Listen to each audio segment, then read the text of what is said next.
Bom, estamos recebendo no estúdio do programa Espiritismo em Ação o nosso irmão, amigo, Dr. Sabino Antônio Luna, médico, psiquiatra, homeopata, psicoterapeuta e palestrante também, que vem nos falar hoje de um tema que acredito que nos causará assim, bastante expectativa e que vai nos trazer também grandes esclarecimentos a respeito da alma e as experiências fora do corpo. Então vai ser com muita alegria que nós estamos recebendo aqui o nosso companheiro Antônio Sabino. Muito obrigado. Para nós é uma grande alegria ter novamente a oportunidade de compartilhar esses conhecimentos a respeito da ideia fundamental, que é a ideia de que somos mais do que parecemos ser, de que todos nós criamos ou não criamos, sejamos conscientes ou sejamos inconscientes dela, somos essencialmente espíritos vivendo uma experiência na carne. Bem, Sabino, nos fale sobre esse tema tão, eu acredito que nos gera tanta expectativa sobre a alma e as experiências fora do corpo. O que significa isso? Isso significa que, na verdade, essa é uma das linhas de pesquisa mais rigorosas que demonstram, desde a perspectiva científica, que a vida após a morte do corpo físico, que há uma vida espiritual além da vida corporal. Essas 4 linhas de pesquisas que demonstram a realidade espiritual do homem e a supervivência da alma após a morte do corpo físico são a reencarnação, e também chamada cientificamente como memória extracerebral, a transcomunicação, que pode ser, a sua vez, transcomunicação instrumental, quando se utiliza de aparelhos, e a transcomunicação mediúnica, que utiliza de pessoas sensíveis à influência dos espíritos, as experiências fora do corpo, que seriam aquelas que estaríamos abordando hoje, e as experiências de quase morte, que também demonstram a realidade espiritual do homem, além da sua vida corporal biológica. Me diga uma coisa, essa experiência da alma fora do corpo, ela tem alguma conexão ou tem alguma similaridade com aquilo que nós chamamos de viagem astral? Sim, na verdade, seriam sinônimos, porque o que é interessante e o que tratamos de compartilhar para os telespectadores e para o público em geral, é que, nesse caso, as experiências fora do corpo, que foram muito difundidas, as evidências científicas, em inglês, como Out of the Body Experience, com as siglas OOBE, Out of the Body Experience, implicam uma pesquisa científica que iniciou-se de maneira muito rigorosa e séria com um grande engenheiro dos Estados Unidos, o engenheiro Thomas A. Monroe. Ele é autor de um livro que leva como título Viagens Fora do Corpo, e é muito interessante a história, porque ele tem uma formação profissional específica, ele é engenheiro em som, e trabalhava para uma empresa em Nova York, nos Estados Unidos. E ele conta que, aproximadamente por 2 anos, ele tinha sonhos esquisitos, vamos dizer assim, onde ele sentia que, de uma maneira lúcida, no momento que ele ia dormir, saía do seu corpo, saía do seu cômodo, saía para os alrededores do seu apartamento e conseguia ver coisas que chamavam muito a sua atenção. Isso aconteceu, como eu já disse, aproximadamente pelo término de 2 anos. Até que um dia ele teve um desses sonhos esquisitos, onde ele saiu do seu corpo, dormindo, foi fora do seu quarto, saiu para fora da moradia. Do ambiente ali, da residência, né? E ele viu, ele percebeu, ele foi testemunho no sonho de um batimento de carros na esquina do quarteirão da sua casa. E no momento do batimento, ele viu que eram aproximadamente as 3 da manhã. Ele percebeu as características dos veículos, os carros, as cores deles, as chapas, os números de chapas. E ele continuou e dormiu. E na manhã seguinte, cedo, quando ele acordou para ir trabalhar, pensando, esta vez, o sonho esquisito foi mais esquisito ainda. E quando ele saiu para trabalhar com o seu carro, encontrou-se na esquina do seu quarteirão com aquilo que ele tinha sonhado. Mas ele conseguiu verificar tudo. A hora do batimento, que era exatamente a hora que ele percebeu que o batimento existiu, as características dos carros, as chapas, os números. Quer dizer, era uma prova objetiva de aquilo que ele considerava imaginação subjetiva. Nesse momento ele pensou que era uma coisa séria, então não era imaginação pura. Teve a má ideia de consultar, transmitindo essa experiência com um amigo seu que era psiquiatra, como eu. E quando ele contou a seu amigo psiquiatra, o amigo disse: olha, meu amigo, aqui você tem 2 opções. Ou pega férias para descansar do seu trabalho, ou começa a tomar esse medicamento que eu vou lhe dar. Logicamente, ele não falou nunca mais para seu amigo psiquiatra daquela experiência, mas ficou com essa ideia muito interessante dele ter constatado a objetivação verificável das experiências subjetivas que ele tinha no sonho.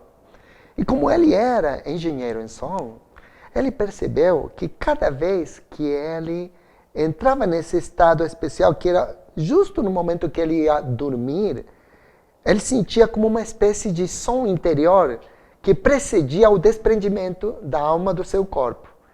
Então, experimentando com frequências de diferentes características no ouvido esquerdo e no ouvido direito, ele conseguiu, com diferença de 4 Hz entre o ouvido esquerdo e o direito, reproduzir o som que ele sentia subjetivamente cada vez que acontecia a experiência fora do corpo. E por incrível que pareça, quando ele aposentou-se daquela empresa, retirou-se e foi a morar nas aforas vamos dizer assim, no sítio do estado de Virgínia, e ele fabricou um aparelho para viagens fora do corpo. Era uma sala que tinha um colchão de água, com isolamento sonoro, com uma cabine de vidro, com estimulação auditiva, com música suave, que ele conseguia dirigir desde a cabine e produzia com os auriculares, com protetor auricular, o som com a diferença de 4 Hz. E as pessoas que queriam experimentar, deitavam no colchão de água, ouviam a música, a diferença do estímulo e experimentavam vivência fora do corpo. Uma das celebridades mais importantes que decidiu ter a experiência foi a famosíssima doutora Elisabeth Kubler-Ross, considerada a criadora, fundadora da nova tanatologia.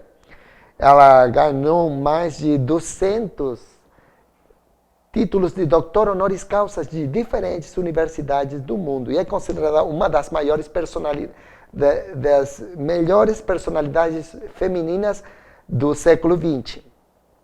E ela conta no livro escrito pelo periodista francês Patrice Van Hersel, Os que Voltaram do Além, uma experiência que é a que ela teve naquela situação que visitou o engenheiro Thomas Amonroy. Sabino, apenas para a gente tirar a dúvida às vezes do nosso telespectador. Não se confunde essa questão da experiência, do deslocamento da alma, né, deslocar do corpo, com o sonho comum? O que difere essa coisa dele ter certeza de que a sua alma se deslocou do corpo, que ele foi testemunha de uma ação ou de um fato que difere de um sonho de qualquer criatura, de qualquer pessoa, de um sonho comum. Sim. Vamos dizer uma coisa. Teríamos que definir o que é um sonho comum. Um sonho comum. Porque, na verdade, dentro do sonho comum entram muitas experiências de diferentes qualidades que não são sempre as mesmas. Em geral, para o âmbito científico, quando fala-se de sonho comum, refere-se à interpretação que colocou a psicanálise a respeito dos sonhos. Para a psicanálise, os sonhos são formações do inconsciente pessoal. Sim, mas isso aí é uma situação comum a todo ser humano. Por isso, eu estou tentando explicar as diferentes situações. Como formação do inconsciente, o sonho, na interpretação psicoanalítica, conformaria a realização de um desejo, mas é do campo exclusivamente subjetivo e simbólico. No caso que eu já contei, como foi que aconteceu com o engenheiro Monroe, e que acontece com muitas pessoas que já tivemos a oportunidade de acompanhar clinicamente no nosso consultório, existe a possibilidade de evidenciar objetivamente aquilo que a pessoa sonhou. Se a pessoa sonhou com uma coisa que depois é verificável objetivamente, então não pode se considerar uma fantasia subjetiva e simplesmente uma formação do seu inconsciente. Então é claramente diferenciável pelas consequências o que seria uma experiência fora do corpo de aquilo que constituiria um sonho comum de resto diurno, de formação do inconsciente, de realização do desejo. Isso independente de, às vezes, a alma ter se deslocado do corpo e ausentou-se daquele ambiente e presenciou esta ação e no dia seguinte ele constatou que aconteceu aquele fato, fora do ambiente que ele estava dormindo. Isso é independente por exemplo, do deslocamento desta alma também, fora do corpo, mas que ele vê algo que vai acontecer ainda, que futuramente ele vai perceber que ele já havia presenciado aquela ação, está mais ou menos dentro da mesma, da constatação da mesma experiência? Teríamos diferentes tipos de situações com experiências diferenciáveis. No caso que estamos contando, que aconteceu com o engenheiro Monroe, foi o deslocamento da alma do local onde estava o seu corpo na hora em que aconteceu o batimento, na hora do fato. Quer dizer, aí temos claramente um deslocamento espacial. Acontecem outras situações, também verificáveis cientificamente, que não corresponderiam exatamente com o que chamamos de experiências fora do corpo, que seriam experiências de precognição ou de sonho premonitório, onde o espírito, a alma, numa situação espiritual especial de desprendimento ou semidesprendimento do corpo físico, pode perceber o tempo de um jeito diferente ao tempo que nós percebemos quando encarnados. Para nós, em situação normal, ordinária, o tempo só tem 3 possibilidades. É o que os físicos chamam de tempo linear. Quer dizer, existe o passado, o presente e o futuro. E, na verdade, desde a perspectiva psicológica, o passado e o futuro não existem. O único que existe é o presente, porque o passado é o presente que foi, e o futuro é o presente que será. Compreende-se?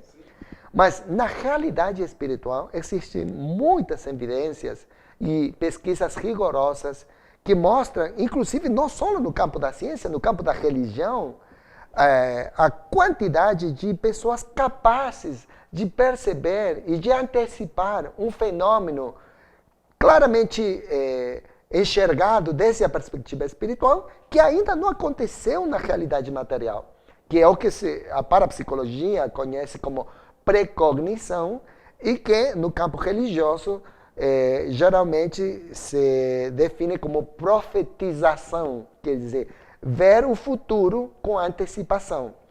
Porque, na verdade, para a dimensão espiritual. Só que nós estamos aí cavalgando entre a dimensão espiritual e a dimensão física, material. Mas, na verdade, na dimensão espiritual, as noções de espaço e tempo são muito diferentes daquelas que nós temos na vida encarnada. Quer dizer, para nós o tempo é linear. Tem um tempo passado, presente e futuro. Para o espírito, em desprendimento total no processo evolutivo ou em desprendimento parcial, poderíamos falar de um tempo de presente global. Quer dizer, o espírito pode perceber o tempo no momento em que é, no momento que foi, no momento que será. Ao mesmo tempo. É uma coisa estranha, mas é a hipótese mais lógica para compreender os fenômenos de precognição e de retrocognição também existentes na pesquisa parapsicológica, espiritista e científica hoje, fora das áreas da parapsicologia e do espiritismo. Bom, então isso explica, eu acho que deixa muito claro o que a gente presencia muitas vezes, ouvir pessoas tanto do meio espírita quanto de qualquer outra religião, dizer assim, chegar em determinado lugar e falar assim, poxa, eu já estive aqui, eu já vim aqui. Só que se a gente for analisar no processo reencarnatório, talvez a distância entre o tempo em que ele está reencarnando e o período que ele está visitando aquele local, haja uma diferença, inclusive física, do local. É provável, então, que ao invés de ser, não, eu estive aqui em outra encarnação, é que seja exatamente, ele esteve ali num processo de deslocamento da alma, do corpo, e visitando aquele lugar, e aí, de repente, ele se depara naquele local e ele se recorda, meu Deus, eu já estive aqui. Exatamente. Na psiquiatria clássica, já há muito tempo, muito antes dessas pesquisas que estamos compartilhando agora, falava-se, e fala-se ainda, das experiências da psiquiatria francesa denominadas de o déjà vu. Déjà vu quer dizer aquilo que já foi vivido, aquilo que já aconteceu para o ser. E, efetivamente, nos casos de déjà vu, deveríamos examinar as hipóteses mais apropriadas, porque poderia ser que um déjà vu responda, como você já disse, a um processo de lembrança de vida passada. Então, o sujeito efetivamente já esteve lá, já esteve aí. Então, tem déjà vu. Mas também pode responder a uma experiência de fora do corpo, onde a pessoa, eu não estive aqui nunca, por exemplo, mas ontem pela noite eu recebi o convite de estar aqui agora. E no momento do desprendimento da minha alma com o meu corpo, no sonho fisiológico normal, pode acontecer que eu voluntariamente tenha vindo para aqui para conhecer o lugar, ou conduzido pelas entidades espirituais. Então, no momento que eu estou aqui novamente, agora com corpo físico, me lembro, ou tenho um déjà vu, que não responde a uma lembrança de outra encarnação, compreende? Cada caso tem que ser examinado para aplicar a hipótese mais adequada que responda à totalidade dos fenômenos apresentados. Bem, é interessante a gente também esclarecer aqueles que estão nos assistindo nesse momento. Muitas pessoas têm dúvida em relação a essa questão. O deslocamento da alma ao corpo é um fenômeno comum ou apropriado apenas a espírita, a médium? Eu queria que você desse tecesse um comentário bem didático para que possa esclarecer, porque muita gente tem dúvida, diz, não, isso é coisa de espírita. A alma se deslocar do corpo só acontece com quem professa o espiritismo, né? Então eu gostaria que você esclarecesse. Em primeiro lugar, eu diria que o principal e maior pesquisador da área, que é o engenheiro Tomás Amonroy, não é espírita. E ele teve a experiência espontaneamente. Então, a maior bibliografia rigorosa, científica sobre a temática não provém do Espiritismo. Então isso difere do exercício da mediunidade, propriamente dita. Vamos dizer uma coisa que também é certa. Quem exercita a mediunidade tem maiores condições para fazer isso voluntariamente, conscientemente também. Porque vamos dizer uma coisa. As experiências da alma fora do corpo, todo mundo tem, mesmo que não saiba que tem, e mesmo que não lembre que tem. Mas todo mundo tem. Porque, na verdade, somos espíritos vivendo uma experiência no corpo físico que não vamos dizer assim, as metáforas que utilizam-se, como, por exemplo, o pássaro dentro da gaiola, não é tão assim, seria possivelmente mais apropriado como compará-lo com um foco de luz. A luz produz-se dentro do foco, mas ela irradia fora de si mesma. Então, quando todos nós, todos os homens, espíritas, protestantes, ateus, dormem, por exemplo, o momento do dormir é um momento fisiológico apropriado para o desprendimento da alma. Porque quando o corpo físico não precisa da ação inteligente da alma, naturalmente, fisiologicamente, a alma desprende-se parcialmente e de um jeito reversível do corpo físico, levando consigo seu perispírito, psicossoma, corpo espiritual, segundo Paulo no Evangelho, tem mais de 200 denominações. E nesse momento, a alma efetivamente está fora do corpo, parcialmente. Então, nem sempre, quando o sujeito acorda novamente, ele lembra que esteve fora do corpo. Essa é a diferença. Todo mundo tem experiências fora do corpo, só que não todo mundo lembra que teve experiência fora do corpo. Mas todo mundo tem, e tem todas as noites, cada vez que dorme tem. Por isso, a sabedoria do sacerdote espanhol do século XIX, que ele dizia, todas as noites se morre um pouco. E é verdade, porque a diferença entre dormir e morrer é que quando dormimos, o desprendimento é parcial e reversível. Quando o corpo físico morre, o desprendimento é total e irreversível. A única diferença. Então, na verdade, não existe, vamos dizer assim, um sintoma específico. Ou existe, a pessoa tem alguma sensação na hora de iniciar essa experiência existe um sintoma prévio? No caso do principal pesquisador, que foi o engenheiro Monroe, ele, por causa de ter tantas experiências ao longo de 2 anos, ele identificou, no caso dele, não é uma coisa até agora que as pesquisas mostram que seja universal, mas no caso dele, ele identificou que justo no momento em que ele estava se dormindo, ele sentia esse som especial.